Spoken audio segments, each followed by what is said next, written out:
absolutely wonderful one if you are interested in the craft of writing and the perspective of the authors as they wrote. And it was just fabulous. I'm sure this was one I was looking forward to. I'm a 43-year retired lawyer from Kentucky that did criminal defense work and everything else. I'm looking forward to true crime also as a military policeman. So I'm looking forward to this panel to hear this. And this is the largest crowd we've had in this room since I've been here. So our moderator will take you away.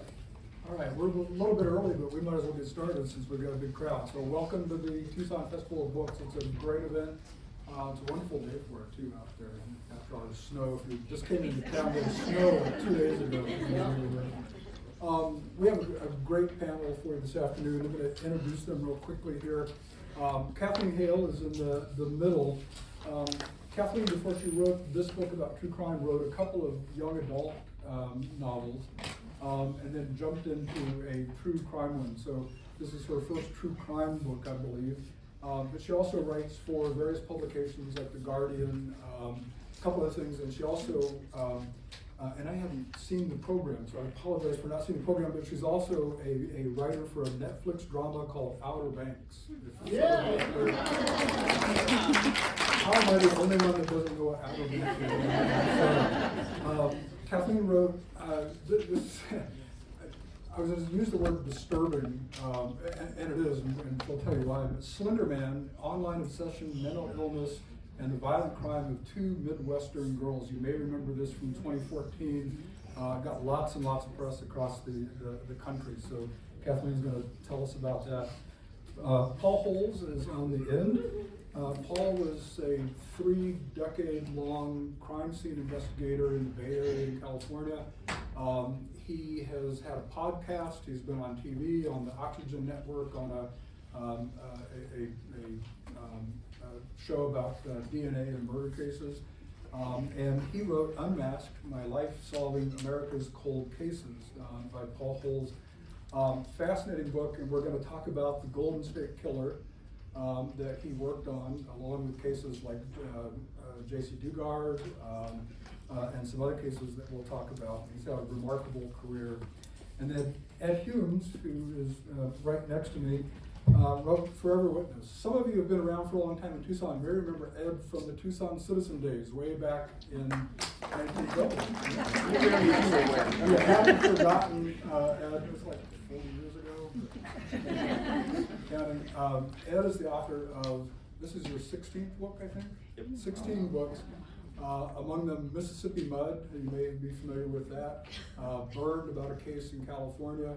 My favorite book, non-crime of Ed Humes, and is called Door to Door. And if you're, it's a book about transportation, and every time I say that, it's like, that sounds kind of dull. It is a fascinating book. So if you want to get up on transportation, Ed's Door to Door is a wonderful book. But this is, we're going to talk about Forever Witness, how DNA and genealogy solved a cold case double murder. This was a murder that took place in Washington in 1986 or 86? It's 1987, that wasn't solved until the late 2010s because of genealogy. We're gonna cover that as well. So getting right in, and I'll leave some time at the end for questions. So please hold those questions until the end. But Kathleen, if we can start with you. Slender Man, 2 12-year-old girls commit a horrific crime. I mean, I started out by saying it was disturbing. Maybe you can talk a little bit about the crime itself, but I have some questions for you about how these 12-year-olds were treated. So. Yeah, so in 2014, 2 12-year-old girls, Morgan Geyser and Anissa Wire, stabbed Morgan's best friend, Bella, 19 times to honor Slenderman, who is a fictional online horror character who's been sort of crowdsourced over the course of many years, starting in 2009. And when the case made news, in 2014, we were very, very excited to be talking about the dangers of screen time. There were a lot of articles about how it was not just bad for your brain, but maybe also bad for your heart. And so this story sort of landed in that space, and all of the news about it was about the internet as like a force for evil, sort of like something that had bewitched these two girls into violence. And that, among other things, was one of the many of like the myths around the case that turned out not to be very true. But yes. So we didn't say where this was, but it was a small town in Wisconsin where you grew up, actually. Yes. One of the things that strikes you about your recount of this is the way the justice system in Wisconsin treated these two girls. They were 12 years old. They were tried as adults, right? Yeah, so they were 12 years old, and in Wisconsin, I didn't know this until I started covering the case, but in Wisconsin, children as young as 10 are prosecuted as adults in attempted homicide cases. And so Morgan, who actually held the knife, Anissa was her co-conspirator. She had undiagnosed early onset childhood schizophrenia at the time of her crime. It actually runs in her family, something that they had never talked to her about, and that's why she glommed onto Slender Man as a way to sort of make sense of what was going on in her little world. And so the state of Wisconsin proceeded to prosecute a mentally ill child as an adult in accordance with Wisconsin law. So the undiagnosed mental illness aspect of it, I mean, the case goes on for quite a long time before any sort of diagnosis comes up, right? Well, she was diagnosed. She committed her crime in May. She was diagnosed about 4 months later, but the judge on her case didn't really seem to believe in mental illness and also really wanted to punish her. So he withheld medication for 19 months. So she was left in a state of Florida psychosis for that entire time. And psychosis causes brain damage. So she went into this smart little girl, good grades, and she lost the ability to read and do basic math during that time, and was facing 65 years in an adult prison at the age of 12. So I sort of glossed over a little bit in terms of your explanation of the crime itself, but can you give the folks a little bit of an idea of how they committed the crime? You touched a little bit on why, but why and how did they commit this crime? So Morgan Geyser and Bella Leutner were best friends since 4th grade. And then at the beginning of 6th grade, Morgan met Anissa Wire, who was a new girl at their school and Morgan's neighbor. And Bella, whereas Bella was, a very bubbly, kind of like good, she was described as a teacher by teachers as a goody-goody who would like tattle on her classmates for being naughty. She referred to scary stories as mean. Morgan really loved horror stories, like many children do, but especially for her, it was like an opportunity to make sense of her strange little world, like I said. And Anissa actually started out as Morgan and Bella's bully, but sort of warmed to Morgan when she found out that Morgan saw these things that weren't there. Because Morgan confided in Bella about her hallucinations, her imaginary friends, and also in Anissa. And Bella got scared and said, I don't want to hear about that. But Anissa welcomed that from Morgan and created a space where Morgan felt like seen and accepted.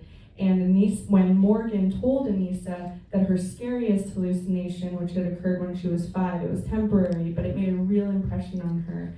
When she looked in the mirror, she saw a tall, sort of looming, shadowy figure standing behind her, and she'd never been able to make sense of it before. But then when she and Anissa were becoming sort of like friends on the bus, Anissa said, oh no, that's real, that's Slender Man, I've seen him too. And she introduced Morgan to creepypasta, and their relationship really evolved from there. It was sort of toxic from the very beginning. And Anissa loved Morgan a little bit. I'm not saying, romantically, but she really wanted Morgan for herself. Anissa was very lonely. There was a lot of stuff going on at home that was difficult for her. And she wanted to be Morgan's only friend, and she hated Bella. And so over time, it depends, if you ask Morgan, she would say it's Anissa's idea. If you ask Anissa, she would say it's Morgan's idea. But for some reason, they decided that, Slender Man was going to come back through Morgan's mirror, and kill them and their families unless they sacrificed a human in his name, like in the Slender Man stories that they read online. And for some reason, Anissa said that it had to be someone that Morgan loved, and Morgan only loved one person other than her family, and that was Bella. And so that's how the plan was hatched. And they came up with the plan on the school bus using code words like cracker for knife and camping trip for the escape mission. all of that stuff. And then Morgan invited Anissa and Bella to her 12th birthday party at Skateland. It started at a roller rink. The girls went home and played The Sims. They gave Morgan birthday presents. They played dress up. They played on their iPads. And the next morning, Morgan and Anissa took Bella into the woods for a game of hide and seek that, went horribly wrong. One of the things that you talk about in the book, and I have to admit, I was guilty of this as well. My memory was that this was a homicide, but it wasn't a homicide. Why? How did that develop, and why did everybody think it was an actual murder as opposed to an aggravated assault?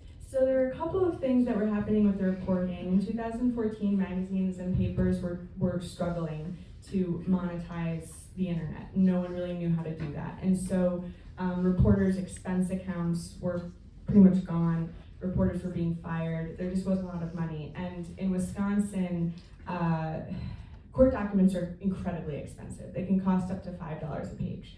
So when I came into this and really started reporting on it in earnest, 4 years after the crime, I was the first person to request a lot of these documents because reporters just could not afford them. So what happened was, it was a game of sort of like telephone. Every report on the case was based on a previous report on the case. And the details that people really glommed onto were Slender Man. He became, the most important figure in these stories, and the number of stab wounds. And so Bella's survival got lost in that story. And people still think to this day that it was a murder, and actually even the judge on Morgan and Anissa's case referred to it erroneously as a murder twice in court. Good. We're going to come back to the judge in a little bit because I have some questions for you about the judge and the mental health aspect of especially Morgan. But let me jump into Paul so we can be able to get everybody involved here. Paul, you were a crime scene investigator for 3 decades. And towards the end of this time, the new theory of genetic genealogy comes into play, and Ed's book covers that as well. So I'm gonna ask both of you questions about this. But as the crime scene investigator, can you explain to the audience what genetic genealogy is, where it came from, and the import of it? Sure, and to kind of clarify my career, part of my career I did work as a crime scene investigator, but I was also a forensic scientist. I did DNA testing in the lab before promoting up, and then became a sworn officer and was doing cold case investigations. Towards the end of my career, starting in 2012, I was looking into using genealogy, an old type of genealogy, working with a genealogist by the name of Colleen Fitzpatrick. But then at the end of my career, that's when I stumbled across literally this new tool that was being used by genealogists to try to help adoptees identify their biological parents. And it just happened to work in a different type of case. And so I called up this genealogist, Barbara Ray Venter, and I said, hey, would this tool work to identify an unknown offender? And she said, I see no reason why it wouldn't. So once I started learning about how this tool worked, I recognized its power, and then all chips were in on the table in terms of, I need to identify this guy who, towards the end of my career, became known as the Golden State Killer. And myself and a small team, under the guidance of Barbara Ray Venter, were the first ones to use the genealogy tool. And the way the tool works, and there's a lot of misinformation out there, is I take the DNA from the bad guy, the Golden State Killer. That gets searched into a genealogy database. We initially use GEDmatch and Family Tree DNA, and we get a ranked list of the number of individuals that share a percentage of their DNA. A lot of people think, oh, we're looking at the people's DNA that are in the genealogy database. I'm not. As a law enforcement officer, I can't see that. I'm no more accessing the database than any other customer of these genealogy tools. So now I get this ranked list. At this point, the DNA is done. I am now doing genealogy. I am now saying, okay, I've got these people. I need to find common ancestors of these people who share DNA with the Golden State Killer. And so it's using Ancestry.com, Find a Grave, obituaries, newspapers.com, and building family trees back in time until I get 2 of these people in this ranked list to, oh, they share great-great-grandparents. And so for Golden State Killer, we found 2 individuals that shared great-great-grandparents who were born back in the 1840s. Now, theoretically, the Golden State Killer is also a descendant of these great-great-grandparents. And so now the real work begins. You have to identify every single descendant. And it may not seem like very much, but back in the 1800s, people were having 15 kids. You know, and some would die during childbirth, and there wouldn't be records that they had died, you know, and some never had children. And we built, you know, a tree of, you know, thousands of entries. But ultimately now you get into the generation that you think the Golden State Killer was born. And we were pretty confident based on, you know, victim information. We were dealing with a man who was born between 1940 and 1960. And so we start taking a look at who these men are, who's popping up in the family trees. This is just now routine investigations. And then and this is what we did, is now I have individuals that show the same geographic areas that the Golden State Killer was attacking in, approximate size. And now it's like, okay, and of course in law enforcement we have databases, criminal history databases and other tools to be able to really flesh out who these people are. At this point, it's like, does this person add up enough where now I need to go and get a direct sample? And that's what you always do. You never make an arrest based on genealogy. You go, this person, okay, I was led to this person based on genealogy. I now am going to do what I would just typically do in a traditional DNA-based law enforcement investigation. I'm gonna go get a sample from that person and see, using traditional law enforcement DNA testing, does it match the evidence? And of course, in Golden State Killer, we ultimately identified Joseph D'Angelo as a possible. We had him under surveillance for almost 2 weeks, got a surreptitious sample, and it matched the semen evidence on a woman he bludgeoned to death back in 1980. So let me back you up a little bit, and I apologize, I was using crime scene in a generic sense because I obviously had a much broader career than investigating crime scenes, so I apologize. No worries. But for those folks that may not be familiar with who the Golden State Killer was, maybe you could give a little brief synopsis of the import of that case in California. You know, it was a huge case, and I initially found this case back in 1994, literally opening up a file drawer, and there's these manila envelopes labeled with a red EAR, and I soon learned, well, that stood for East Area Rapist. And up in Northern California, between 1976 and 1979, just 3 years, this East Area Rapist had attacked over 50 times, had over 75 adult victims as well as children. And he had a very brazen MO where he was going into houses in the middle of the night, oftentimes with men present. He would wake the couple up in their bed, blind them with a flashlight. He always had a gun with him when there was a man present. He would toss the bindings to the wife or the girlfriend, make her tie up her husband face down, then he would go bind the woman up next to her husband, go through the house, come back with dishes or similar objects, place those on the back of the man as an alarm system, and tell the man, if I hear these, she's dead, or I'm gonna cut a part of her off and bring it back, or I'll kill everything in the house if there were kids in the house. And then he would separate the woman out and repeatedly sexually assault her, sometimes over the course of hours, while the man laid helpless in bed. So this was the case that I initially, the series, unsolved series of serial rapes, is what I got involved with. In 2001, using DNA technology, I linked the East Area Rapist series to an unsolved series of homicides in Southern California known as the original Night Stalker. Well, that turns out it's the same guy. What he was doing now was bludgeoning couples to death in their beds. Ultimately, as we're going through this unsolved series, it's huge. This is from Sacramento all the way down to Orange County in Southern California. We ultimately link him to a previous series of fetish burglaries in Visalia, over 100 sexually motivated burglaries committed by an individual that was known as the Visalia Ransacker. And these were occurring in 1974 and 1975. So now you're dealing with an offender, a serial offender between 1974 and 1986, had well over 150 crimes, had over 50 sexual assaults, had 13 homicides, because he actually killed a father who tried to rescue her girl while down in Visalia back in 1975. And then ultimately this genealogy tool identified Joseph D'Angelo.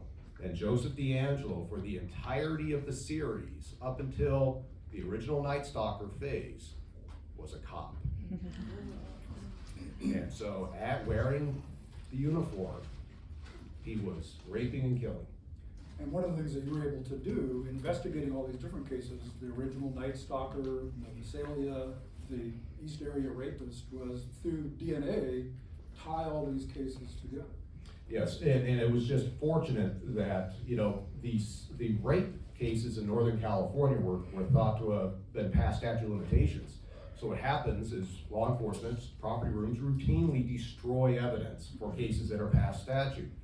My agency was the only agency that said, no, we're gonna hold on. So I was fortunate that I had 3 cases in my jurisdiction that still had sexual assault kits that had the Golden State Killer's DNA.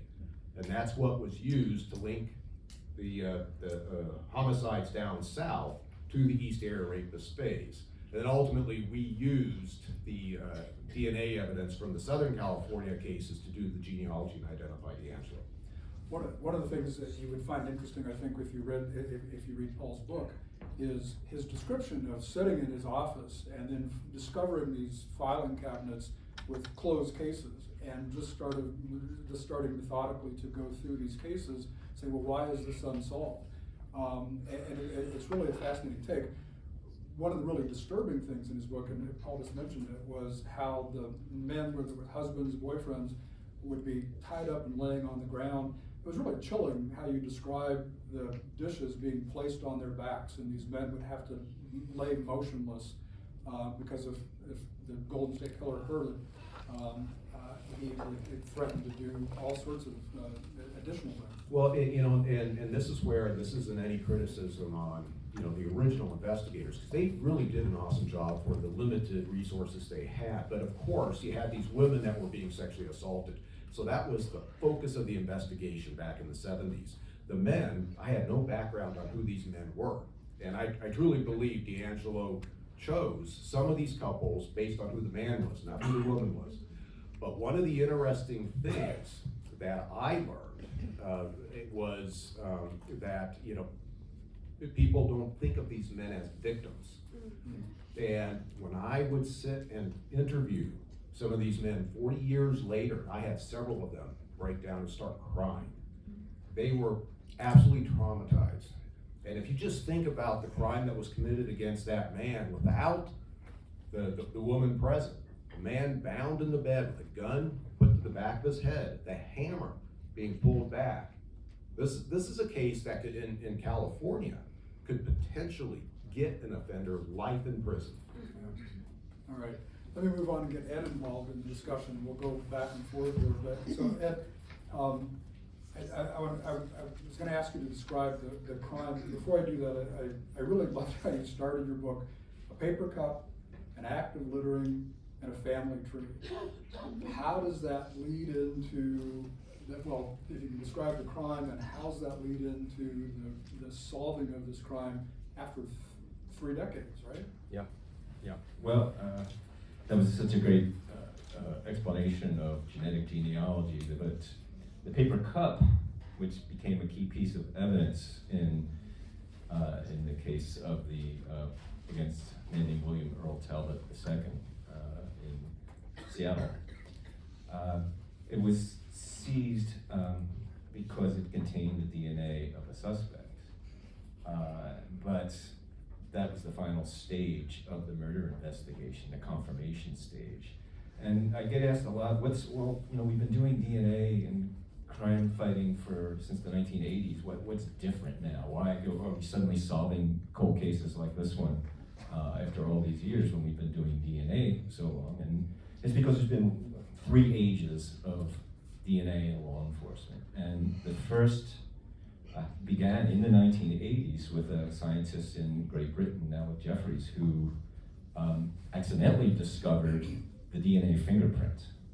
He was trying to find relationships between members of the same family who had the same genetically inherited diseases. And he failed miserably at that. But what he succeeded in doing was finding a part of the DNA molecule that has nothing to do with our genetic code. It's kind of junk DNA. It's, I call it molecular bubble wrap. It separates the coding parts of the DNA molecule, and they're small and repetitive. And if you look at enough of them, I think the number is now 22, 27, something.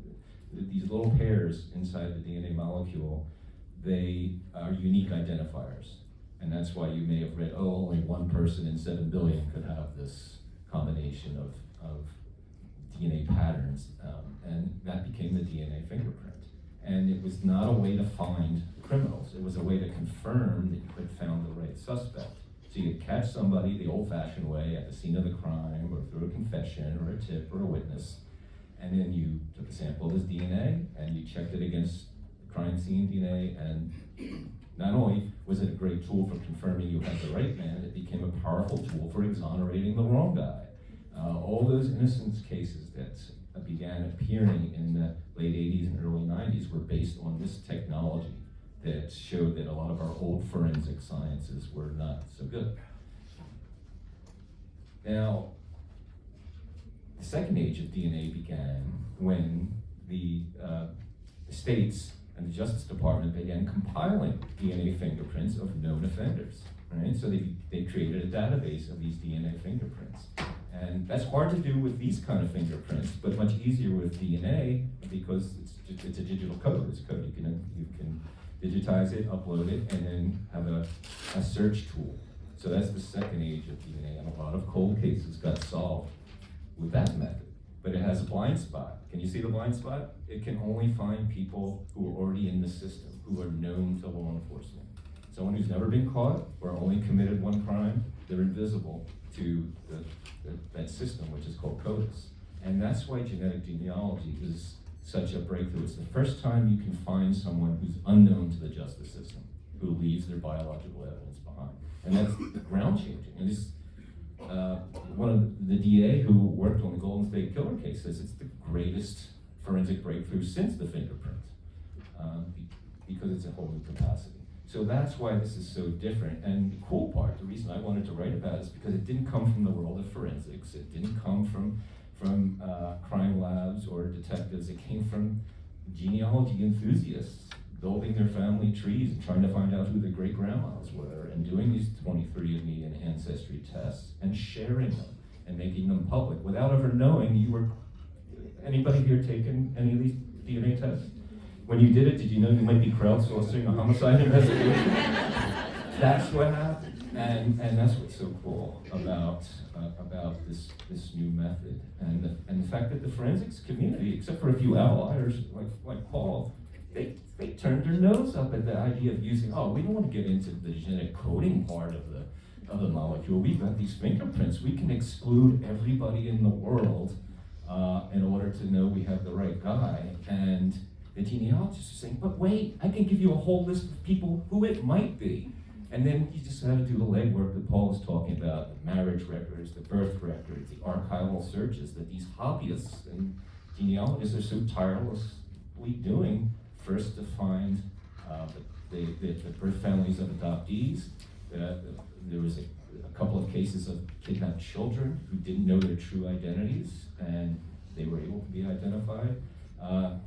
Duro babies have found their biological parents, and then you're sort of getting into some of the dicier privacy elements of genetic genealogy that can go all kinds of places we might not want it to go. So before we get into that, even though, can you tell the audience a little bit about Jay and Tanya? Yes. So what happened there that all this then 30 years later came to a resolution?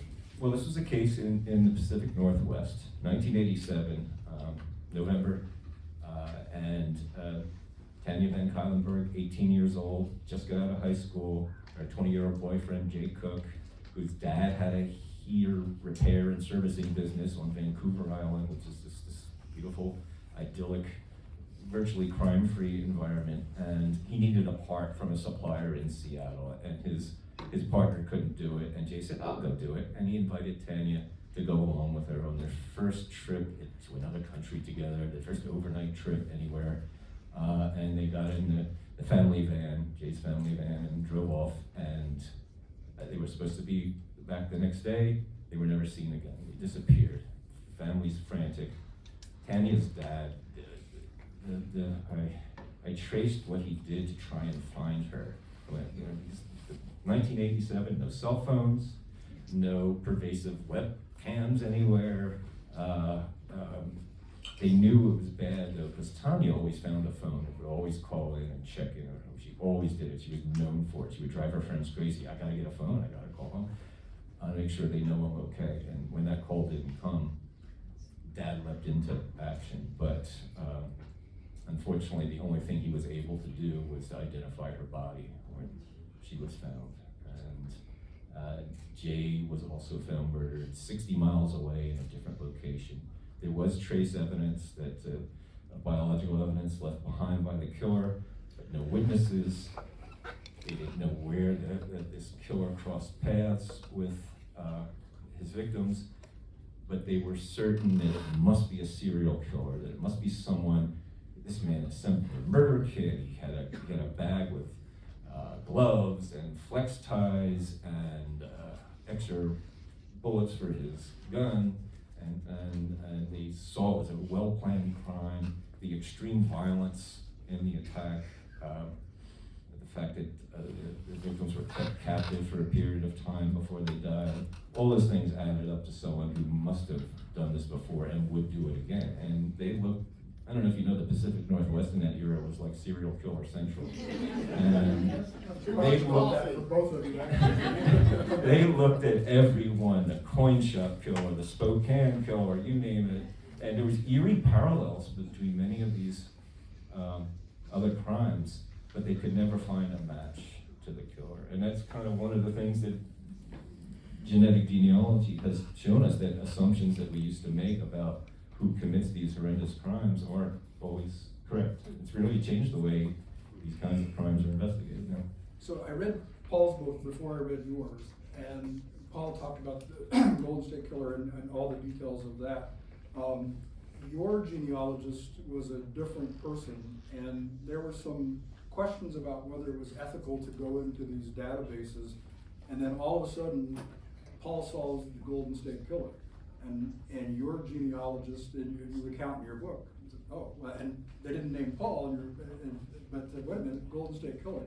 How did that open up the resolution in your case when Paul had solved his case?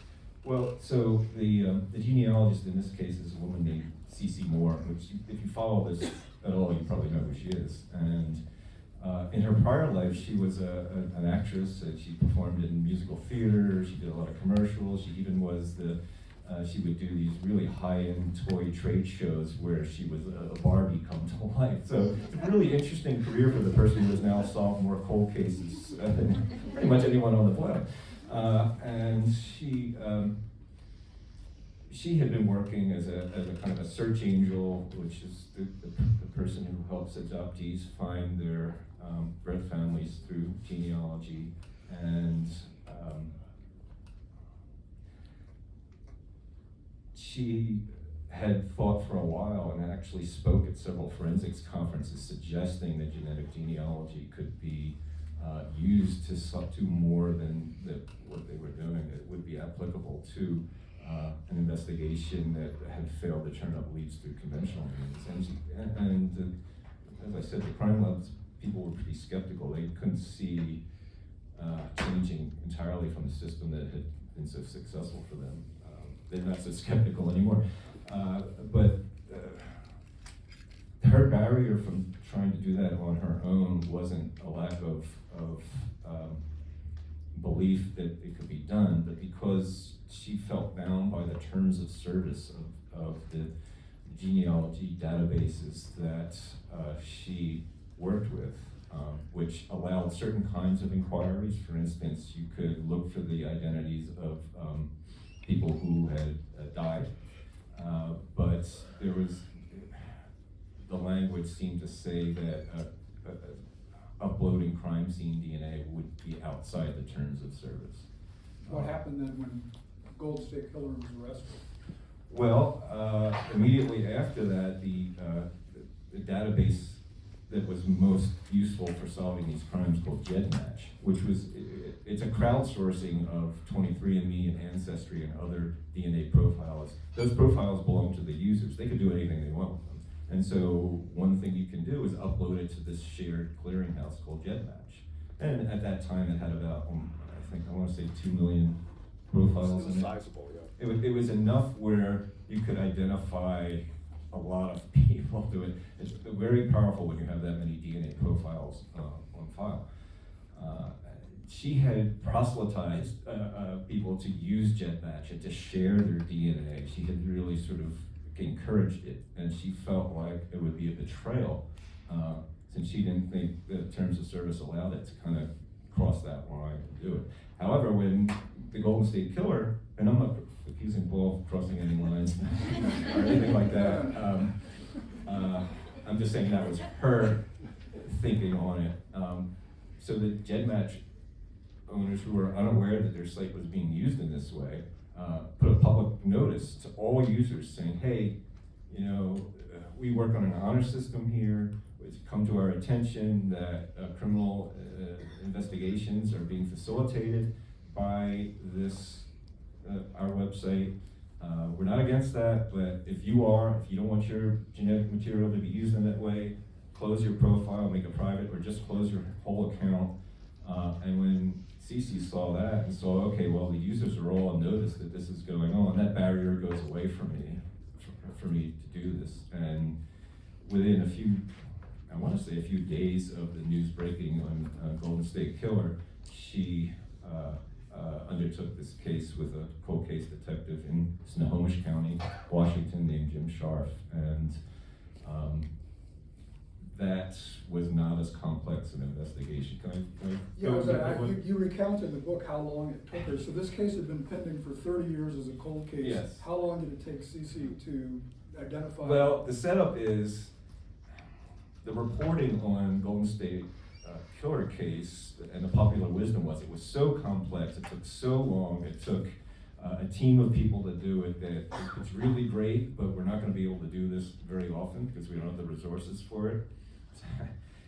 Again, that was an incredibly complex case with all those victims and having to go back so many generations. Cece Moore got the DNA search results from GEDmatch, and on her couch with her laptop, she had the name of the killer in 2 hours.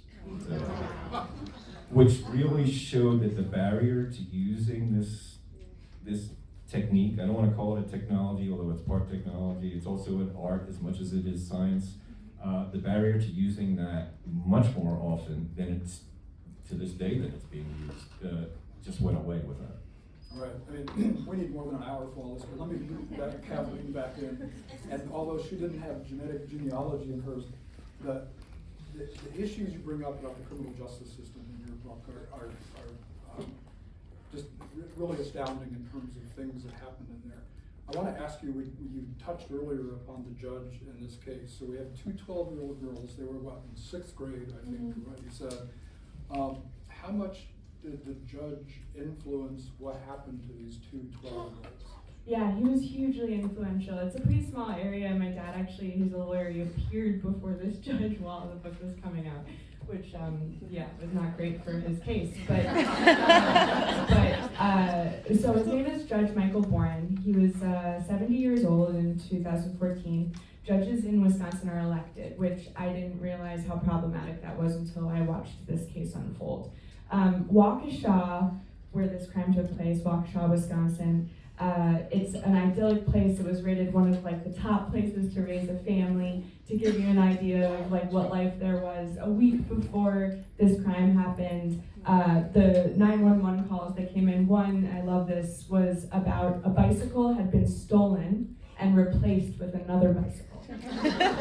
So, I mean, I don't know exactly what unfolded, but like you can imagine like a criminal being like, well, I'm gonna take it, but you know, I don't want to be mean, so I'm gonna like leave my shit like where that one was.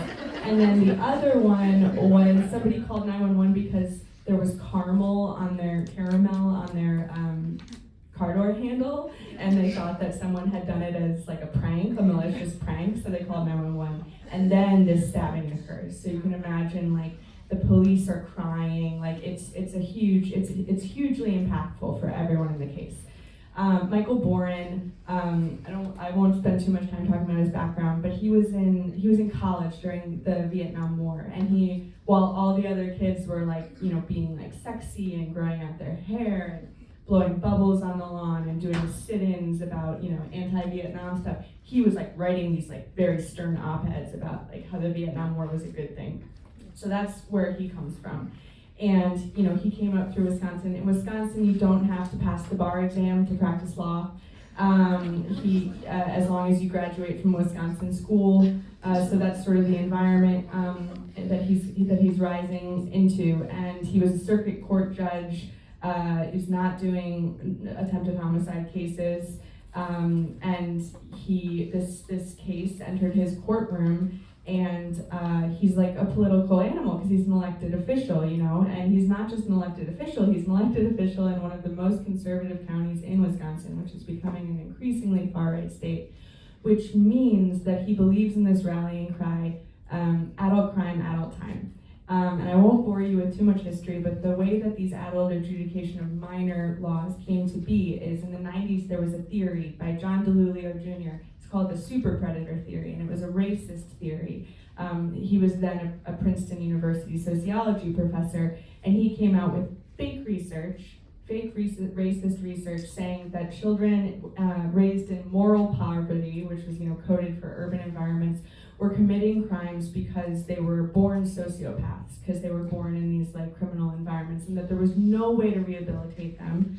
Which is also untrue. So they had to be charged as adults in order to send a message to others like them. So very shortly after he published all this research, people united across the the political aisle. You know, Hillary Clinton, all these people came out saying that we needed to stop these super predators. So states rushed to change their laws, and Wisconsin has the harshest adult adjudication laws in the country. 2 years after the theory came out, it was debunked as false. It was all fake and made up. He went on to work for the White House. Nothing happened to him. But all of these laws passed in service of his fake theory remained. And in Wisconsin, it's impossible to convince people that these laws are founded on, you know, what we now call fake news, which has also been a politicized term. So Judge Boren came into the courtroom believing in the super predator, believing that he was looking at super predators, and he also wanted to be reelected. He was up for reelection. And so he prosecuted these kids to the harshest extent of the law. He had the opportunity at every turn to put them into the juvenile system where they would have received juvenile resources. He decided not to do that. He also was like in and out of time during the case. He referred to it as 1914. He called Morgan Geyser Morgan Kaiser, which is, you know, Kaiser Wilhelm 1914. He's like, it's unclear like sort of where his head is at. And his rationale for prosecuting them as adults was, I know that they're children, but they're getting older every day, frankly. You actually recount in the book how many times on the record the judge made reference to voters, that he was coming up for re-election and what the voters wanted. Yes, he's dealing with a community in the suburbs of a very conservative area who've never really encountered crime but are, you know, very, very afraid of it. And he just referenced over and over how important it was to the community that this continued to happen. He held on to the case even though he shouldn't have. He'd never done a juvenile, he'd never worked with juveniles before, he'd never handled a murder case before. He clearly did not believe in mental illness. I talked to one of his mentors who told me that people like Morgan are like mad dogs. They should be put away. The prosecutors, the district attorney's office came in and they said, first they said that everyone who commits a crime is crazy, and there's no distinctions between sort of mental illness and just barbaric nature. And it was just very clear that our tendency to the way that mental health has been politicized really played a huge role in this case, and so did Judge Boren's politics. So another question before I loop Paul back in here too, but when I read the book, so you have Morgan and Anissa are the two 12-year-olds who commit the crime. I was trying to figure out who the leader was. Was there a leader of those two, and at least in the sense that a 12-year-old can be a leader of this kind of crime? Yeah, so in the book I leave it a little bit open-ended. I do have personal opinions about it. I mean, the fact is that by the time Morgan committed her crime, she was sort of barely hanging on. She'd been able to straddle these two worlds, her hallucinatory world and her real world, which is actually more common than we think. When we think about schizophrenia, we think about the worst cases, the ones that we see where people are living outside and they've completely lost reality contact. But she was able to sit in class and be surrounded by unicorns and rainbows and know that the teacher was real for a really long time. And as she got closer to the crime, she was losing her grip on reality. And so I don't think that she would have been able to do it alone just because she was so disabled. And Anissa was helping her hide her symptoms and also directing her. At the same time, Anissa had a learning disability, a very significant undiagnosed learning disability that made it almost impossible for her to differentiate between, she was very impressionable to conspiracy theories, essentially. So I don't think that Anissa Wire was a sociopath or anything, but I do think that she was the dominant individual in the relationship and steering the ship. She was very charismatic as well, very good with adults. So she was able to sort of during her interrogation, she would, sniffle and cry, and then when the adult left the room, she would just be like this. So adults really liked her. The jailers loved her, her teachers loved her. Her teachers saw no evidence in school that she was a bully, even though she was a big bully, pushing kids, all the time. But she managed to do it when teachers weren't looking. She managed to bully people in jail when people weren't looking. So she was very charismatic and very good with adults. Morgan was not. She was not charismatic. She was herself, to her own detriment. And by the time she got into the interrogation room, she was so divorced from reality that she had a completely flat affect, which is a symptom of schizophrenia. And it comes across as emotionlessness because it is, but it's because your brain is on fire, so you don't have room for feelings. And so the person who interrogated her decided that she was a sociopath and Anissa was a little girl, and they sort of treated them accordingly. Okay. Paul, I think I could ask questions of all three of you for an hour each, but we're going to run out of time. But Paul, Unmasked, to me, after I read your book, I looked back at the title, and to me, I don't know if you intended this, but to me it had sort of two meanings. One was the DNA, the genetic genealogy, but also you write in the book about your personal life in respect of spending 3 decades investigating these kinds of cases. And so you're very open about how it affected you, but how do you or does one cope with investigating these kinds of horrific cases year after year after year? Well, I obviously didn't cope very well, but I didn't realize I wasn't coping well. And the title was, initially the title Unmasked was Unmasking of D'Angelo, because as East Area rapist, all I got from the victim, the living victims, was a masked man. So in my head, I could only envision this offender with a mask on. So the title came up to be Unmasked, but as the writing of the book evolved and it became where I become much more open about my experiences and how they impacted me just as a person, it really became that you caught on to it. I was unmasking myself, and it became sort of a central or very important aspect about what I want this book to do is that professionals that work these cases, you go out into a house and you see a child whose father has just shot her, and you're seeing the photos of that child enjoying life on the wall, and now you're seeing that little kid laying there. That has an impact. I've seen horrific things. You know, we're in this true crime space. We consume true crime content.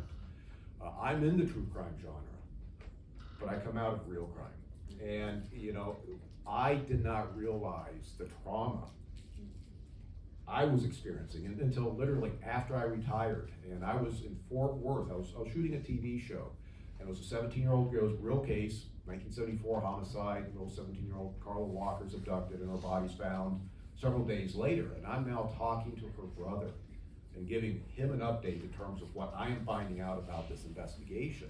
And I'm having to do it on camera. And I'm breaking down. And I literally go out after I finish updating the brother and sister of Carla. I go out to the rental Jeep that I had out front, and I'm just sobbing. And I'm like, what is wrong with me? And I end up going in and seeing a therapist. And I describe what I had experienced over my career. And she says, every time you go out and see that little kid laying there, or that woman that's been butchered, you know, that's a nick, and you're not addressing it. And after 30 years, I had so many nicks I was bleeding out. And law enforcement, we're alpha males. You can't show weakness. If you show weakness, your career is done. You will never promote up. Your teammates will never, you know, be part of what you want to be. And that's where we have failed within law enforcement management to address this aspect. Whether you're a homicide investigator, a sexual assault investigator, a death investigator, a CSI, a dispatcher, you are dealing with things that the average person never deals with. And so that is really what Unmasked ultimately became, is yes, it is, you know, the trials and tribulations of the Golden State Killer investigation, other interesting cases I've worked, but also, well, this is how it impacted me. You know, the consumption of alcohol to kind of get away from things, how I became, you know, unresponsive at home and isolated myself.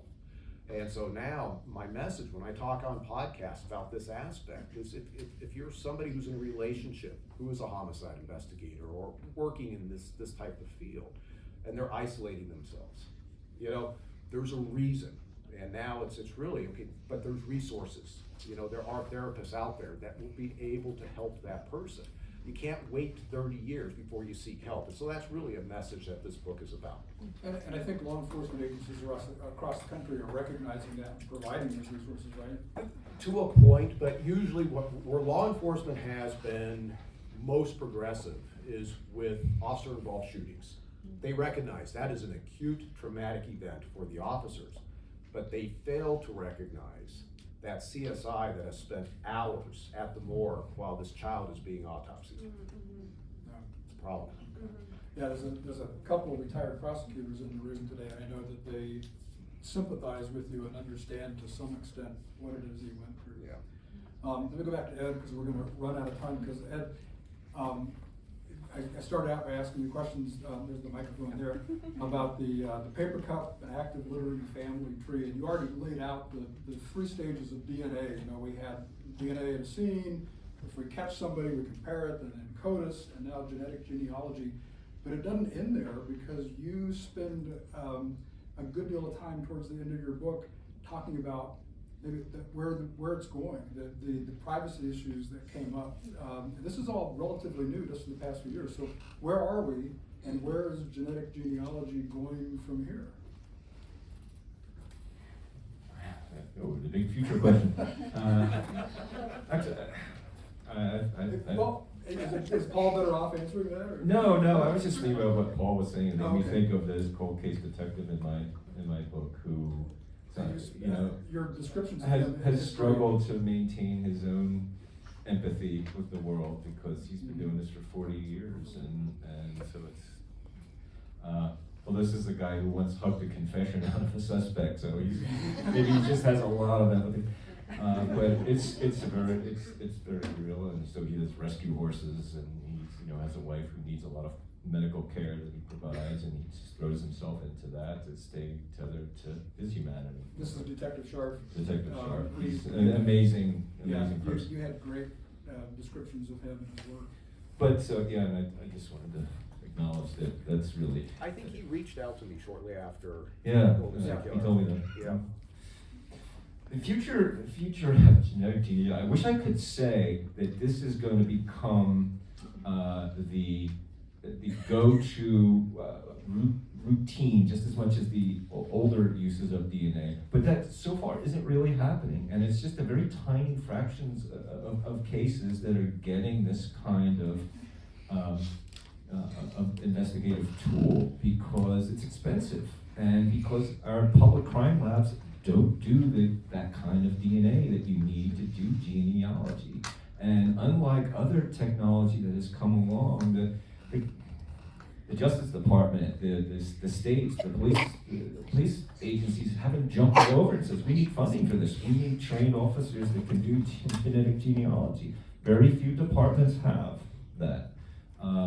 The database, there's only 2 databases that can be lawfully used now for genetic genealogy investigations. 23andMe, Ancestry are not among them. So you have to take the step of actually donating your DNA for this purpose now at this point.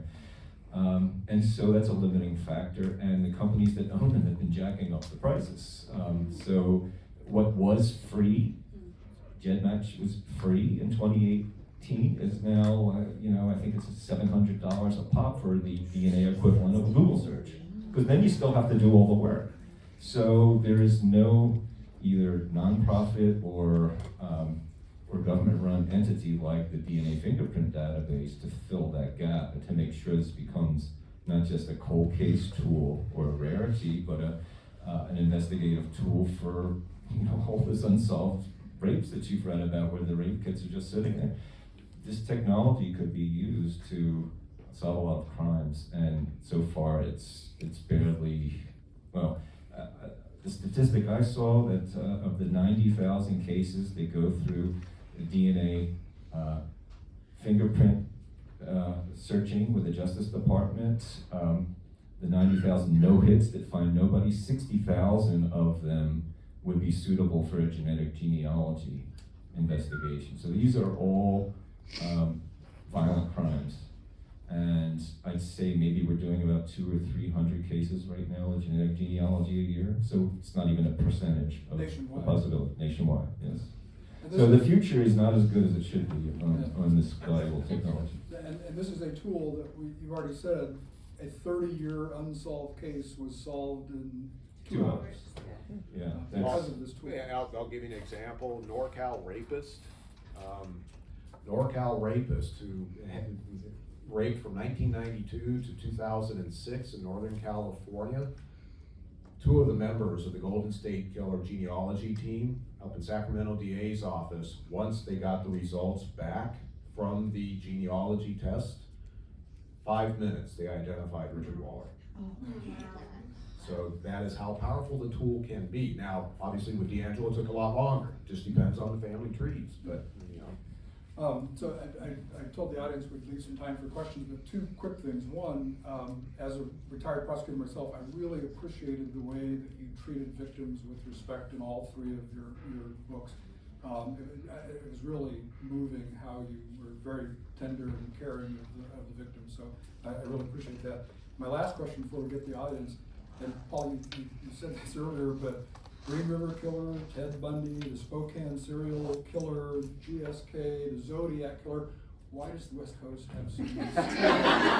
Because it's dark. It's like dark and rainy and. it's a question that I like in my jurisdiction, the East Bay, in Bay Area, California, we had a strong cluster from the late 60s through the 70s, as did San Francisco, Santa Cruz, Sonoma County. We see Seattle in the 80s, Los Angeles in the 70s. Why these, during this time we see that huge spike, there's no, people say, well, these were soldiers coming back from Vietnam. No, I mean, these guys are committing these crimes, a lot of them, like D'Angelo, yes, he was serving he was a Navy man in Vietnam. He never saw combat, he was on a ship. It wasn't because he was exposed to some level of trauma. So I don't have an answer for it, but there is that across the nation. You see that where you see clusters occur. Yeah. And I can't put a finger on as to why that is going on and what's causing it. Ed, Kathleen, either one of you have an answer for why there's I mean, sort of? yeah. Well, I think it's, Washington, it's like there's a real cluster of states there, so you can go many different states across state lines. I mean, I was just thinking about the Brian Koberger Moscow murders, WSU and Idaho. Made me think about that. I mean, yeah. And that was solved using genealogy, by the way. I know. Yeah. So that is an example of a case in which there was a huge public safety threat, and they resorted to using genealogy. If they hadn't, he could still be out there victimizing individuals. And they did it in 6 weeks. Yep. Yeah, I can't get into details, but yes. Okay. All right, so questions for you guys. Unmasked by Paul Holes. Forever Witnessed by Ed Humes, and Slender Man by Kathleen Hale. Anybody have any questions in the audio? Lots of questions. This lady right here, raise your hand first. Hi, you mentioned a little bit about true crime versus real crime, and I guess I'm wondering what your thoughts are on kind of the sensationalization of true crime versus what we're seeing in the media of the, systemically racist police force and things like that. To see that predominantly female kind of obsession that has taken over our culture versus seeing, dramatic videos on the news. So,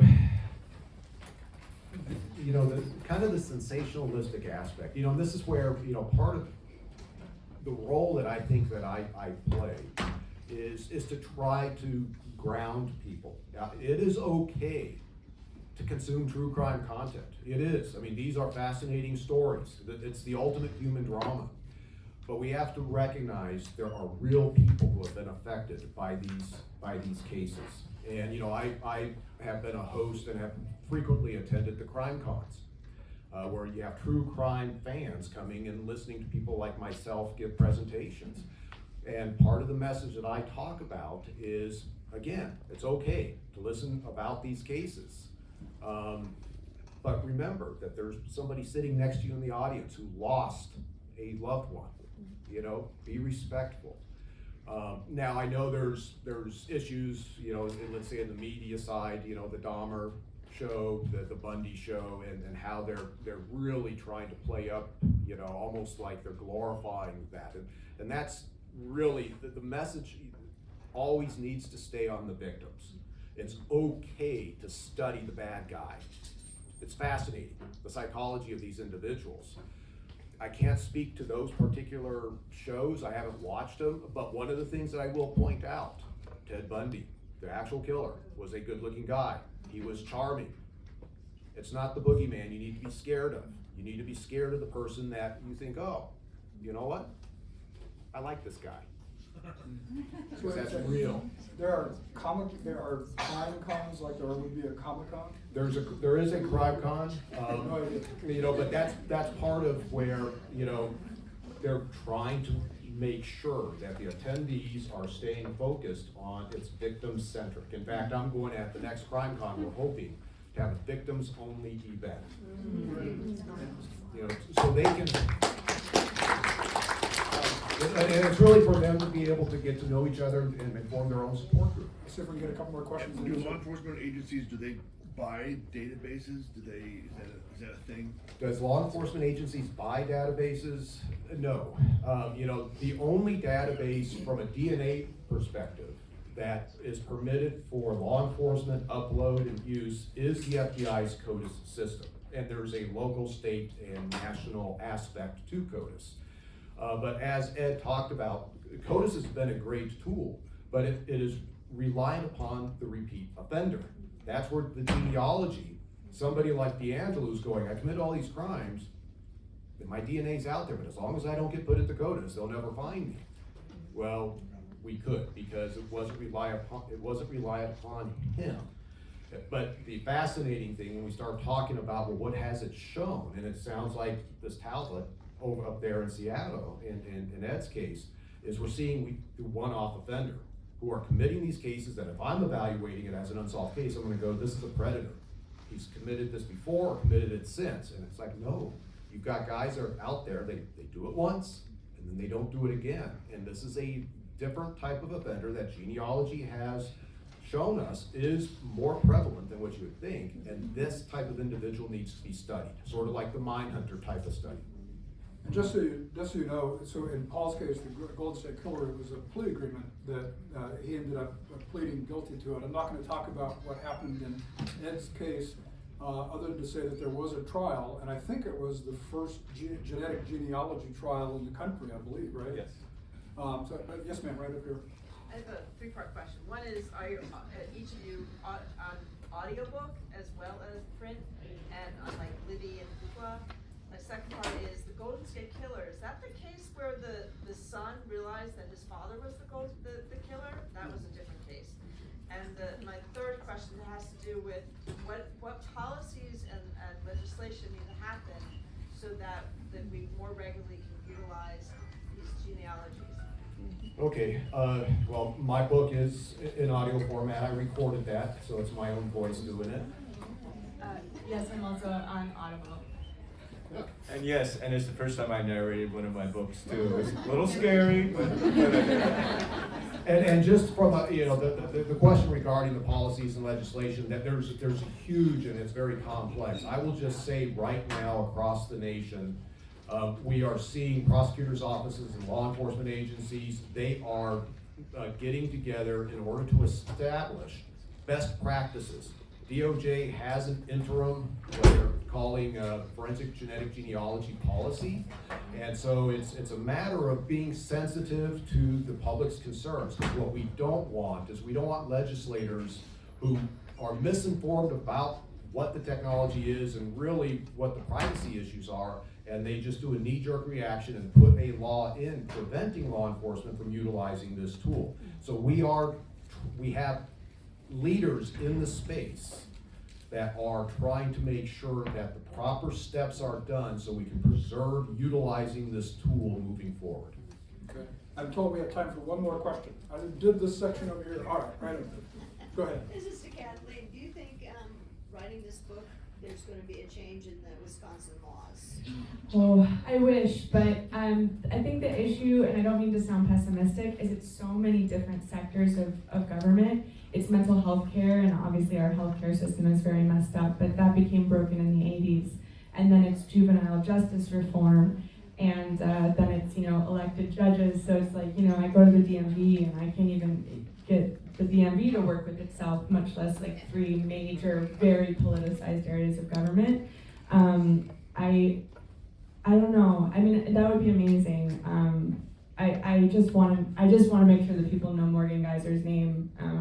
She's the protagonist and the antagonist of this story, and it's a lot more complicated than good versus evil. She was a child, but I would be thrilled if things changed. But juvenile justice advocates have been campaigning in Wisconsin for them to lower the minimum age of adult prosecution. They have managed to get that age lowered in so many other Midwestern states that are culturally similar to Wisconsin. But they told me that in Wisconsin they just cannot move the dial. And sociologists have found that people in Wisconsin are the friendliest people in the nation, and they're also the most resistant to change of any kind. So it would require a real seismic cultural shift for people to be able to get behind passing some of these laws that would make a difference. And just so you know, in Kathleen's case as well that she writes about, one of them went to trial as well, and I won't get into the details of that, but so we had 2 trials in the plea agreement, and just so you know that, so one of the 2 went to trial, the other one ended up in a plea. question for all of you, are you guys doing book signings, so people, is that today or tomorrow? Yeah, I think we're going out and doing that right now. Right after, right now? Yeah. Okay. Yeah. Can you announce where? Oh, so if you go to the bookstore tent, the U of A bookstore tent, they have 3 tables outside and one has our room number, Kofler 218. Okay, the bookstore tent is right here on the middle of the mall, I believe, right? Big tent. Okay. Big, Okay, big white tent. tent. All right,